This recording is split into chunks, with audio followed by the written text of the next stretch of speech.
On October 6, 1973, Egypt and Syria launched an attack against Israeli forces, unleashing what we now remember as the Yom Kippur War. As hostilities developed, Egypt and Syria were reinforced by expeditionary troops from 10 other countries. After 2 weeks of fighting, Israel emerged victorious. After this war, the Arab countries decreed an oil embargo against Western nations. The immediate result was devastating for the economies of Western Europe, the United States, and Canada. The shortage of crude oil seriously affected energy, industry, and consumption. Venezuela, far removed from the geopolitical conflicts of the Middle East, did not participate in the embargo. Although Venezuelan oil was vital to keeping the hemisphere afloat economically, its price skyrocketed. It went from costing $2.50 before the embargo to costing $13. At this time, the Venezuelan oil industry consisted primarily of multinationals such as ExxonMobil and Shell, which extracted and refined crude oil through their Venezuelan subsidiaries and paid royalties and other taxes to the Venezuelan state. With the extraordinary increase in prices, the Venezuelan government's budget grew in proportion. Then President Carlos Andrés Pérez made the historic decision to use the surplus to nationalize the country's oil industry. The multinationals were compensated, the state acquired their Venezuelan subsidiaries, and in 1975, Petróleos de Venezuela was born. Its first president was General Rafael Alonso Rivard. However, PDVSA operated from its conception under the principles of a private company. The process of consolidation under PDVSA of the various nationalized companies in the sector did not occur overnight.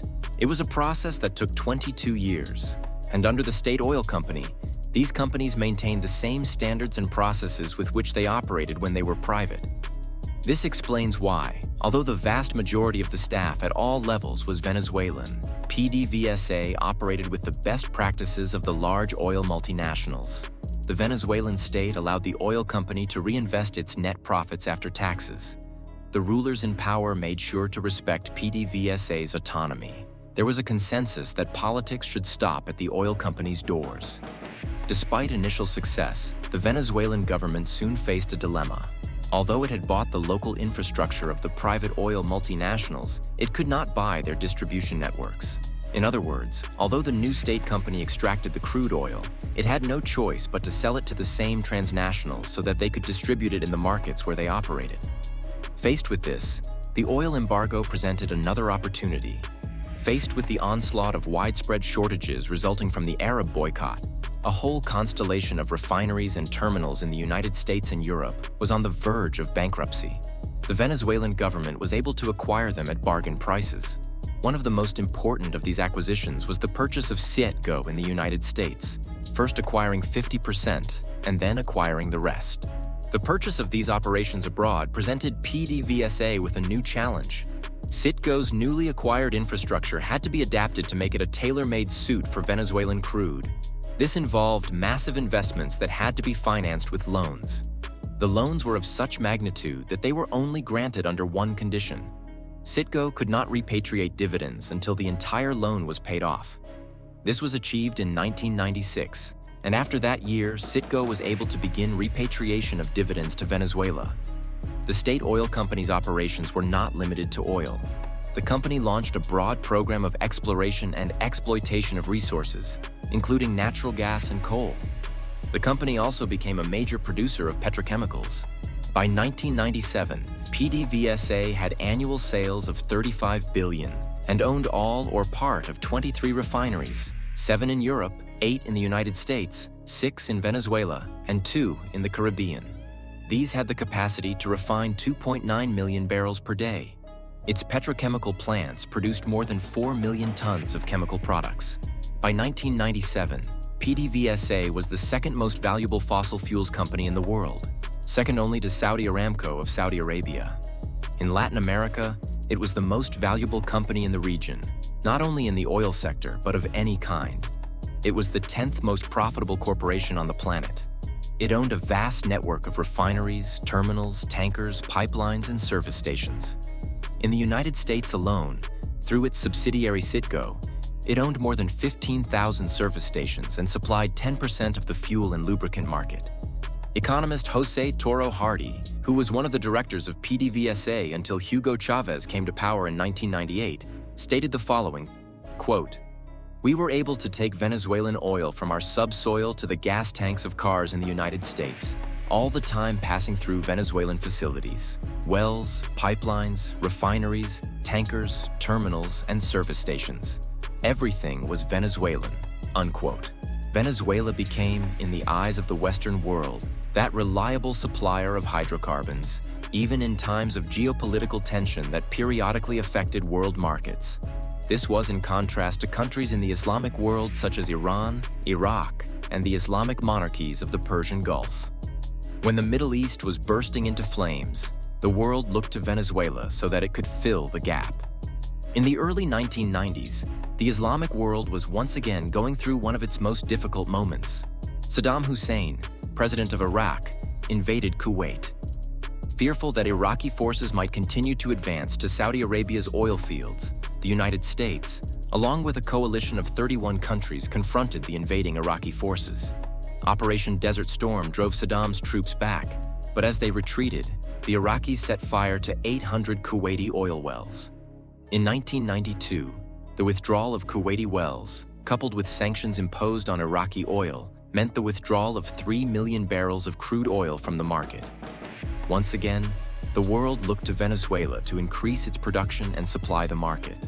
But this time, Venezuela was not in a position to take advantage of the circumstances. The South American country was mired in its own political and economic crisis. A lieutenant colonel named Hugo Chavez Frias led an attempted coup against then-President Carlos Andrés Pérez, who was serving a second term as president. Although the coup attempt failed, it was a symptom of a serious crisis that was undermining the quality of life of Venezuelans. But to explain how this crisis came about, we must go back a bit. The fall in oil prices in the 1980s deteriorated the economy and the quality of life of Venezuelans. Reforms were urgently needed. The return of Carlos Andrés Pérez to the presidency of Venezuela in 1988 brought with it a program of macroeconomic adjustments, which included, among other measures, the liberalization of gasoline prices. These measures were highly unpopular. In 1989, the Caracazo broke out, a series of violent protests that were harshly repressed. All this unrest was the seed for the failed coup attempt led by Chavez in 1992. Political and economic turmoil meant that Venezuela was in no position to make the large investments required to increase oil production. The country was heavily indebted and fragmented. Carlos Andrés Pérez was accused of using 250 million bolivars from the Venezuelan state to finance Violeta Chamorro in Nicaragua. This caused his downfall. In the following elections, Rafael Caldera was elected, who granted a pardon to Hugo Chavez, who was in prison. After the period of political turbulence of the last years of Pérez's government was over, the country opened up to the discussion on how to attract private investment back to the Venezuelan oil sector, something that had not been allowed since its nationalization in 1975. A ruling by the Supreme Court, together with a congressional regulation, established the legal framework under which private investment would be allowed in the sector. The simple idea of allowing private investment in a sector that aroused intense nationalist feelings was the focus of public debate for years. The main opponents of the oil opening were Hugo Chavez and the deputy Ali Rodriguez Araque. The latter had been a communist guerrilla fighter, but had laid down his arms in 1983 to make a peaceful parliamentary career. Opposition to the opening was the focus of the political campaign of the then-candidate Hugo Chavez. To ensure greater transparency, the negotiations were broadcast live on television. They concluded with public-private agreements for investments amounting to $65 billion. These were meant to increase production to over 6 million barrels per day. The oil opening included quite innovative partnership schemes. An example of this was the exploitation of the Orinoco Belt. The oil reserves in this region exceed 1 billion barrels, but this is extra heavy crude of very poor quality, with high concentrations of sulfur and vanadium. Its exploitation requires processing in plants whose technology did not even exist at that time. PDVSA sought to stimulate the development of processing technologies that would make the exploitation of this crude profitable. Strategic partnership agreements were signed with 4 consortia, each one contributing a different technology based on which 4 upgrading plants were built. These plants produced 500,000 barrels of synthetic crude from ultra-heavy crude. Total investments were estimated to reach $13 billion. While all this was happening, Venezuela was once again hit by the fall in international oil prices due to an economic crisis in Asia that brought down demand for oil. The economic malaise added to the exhaustion of the traditional parties led Hugo Chavez to the presidency in 1998. As we saw previously, he was a fierce opponent of the oil opening. Chavez appointed as Minister of Energy and Mines another enemy of the opening, the deputy Ali Roque Araque. Until then, there had been a consensus among the Venezuelan political class that PDVSA should remain outside of political interests. It should operate independently and with private enterprise criteria. All that changed with the arrival of Chavez to power. In 1999, the first meeting of PDVSA shareholders in the Chavista era took place. Demonstrating an unprecedented paradigm shift, the meeting was held at the Miraflores Government Palace and not at PDVSA's headquarters. It was the first time that such a thing had happened.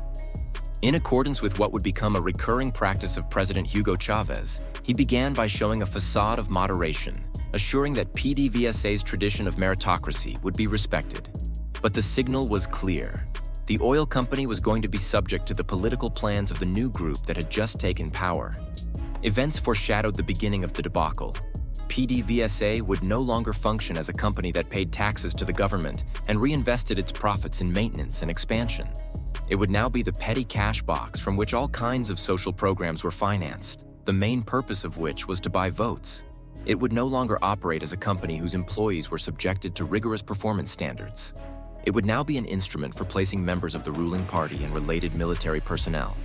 As he moved towards curtailing PDVSA's autonomy, Chavez's discourse became more aggressive. He accused the oil company of being a state within a state, a kind of rebellious province that had to be subdued.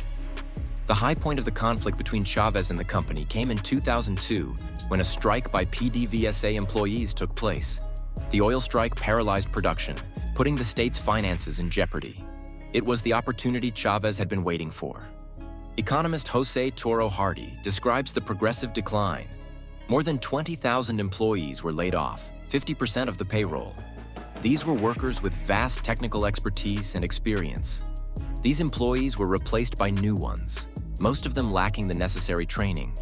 The company went from being one of the most efficient and least indebted in the world to being highly inefficient and indebted.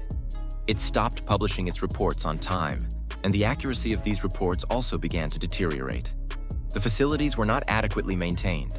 This resulted in countless accidents, fires, spills, unforeseen stops, and collapses. Controls and audits were overlooked or simply flouted. Private property was violated. A campaign of expropriations of private companies began, companies that provided essential services for the operation of PDVSA. Investors who had agreements with PDVSA had their taxes and royalties increased. As a result of all these actions, the private sector also stopped investing. While production was growing rapidly before 1998, to the point that it was on track to reach 6 million barrels, it began to fall after 1998. High oil prices served to cover up the scandalous inefficiencies.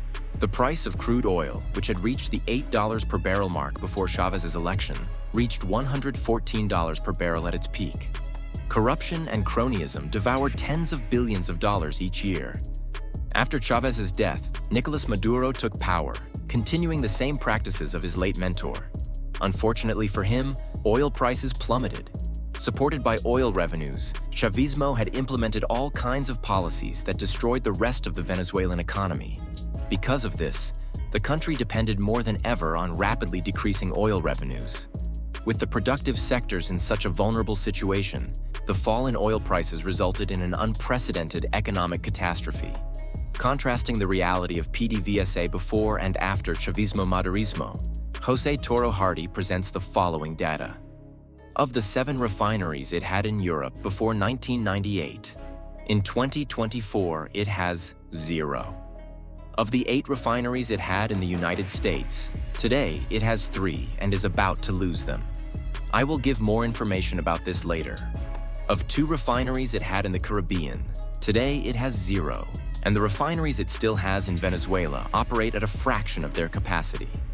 Maduro's repressive and undemocratic actions led the government of former President Donald Trump to impose sanctions on PDVSA. But before those sanctions, the damage was already done. The state oil company, once the pride of Venezuelans, has seen its production plummet, even reaching barely 500,000 barrels per day. Although after the lifting of sanctions ordered by the Biden administration, production rose again to 800,000 barrels, this is just a fraction of what was extracted before the debacle.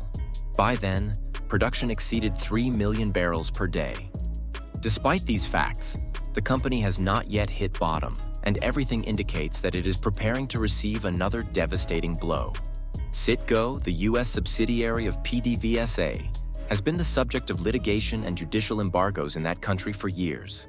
The Chavez and Maduro governments engaged in the practice of expropriating assets from multinational companies.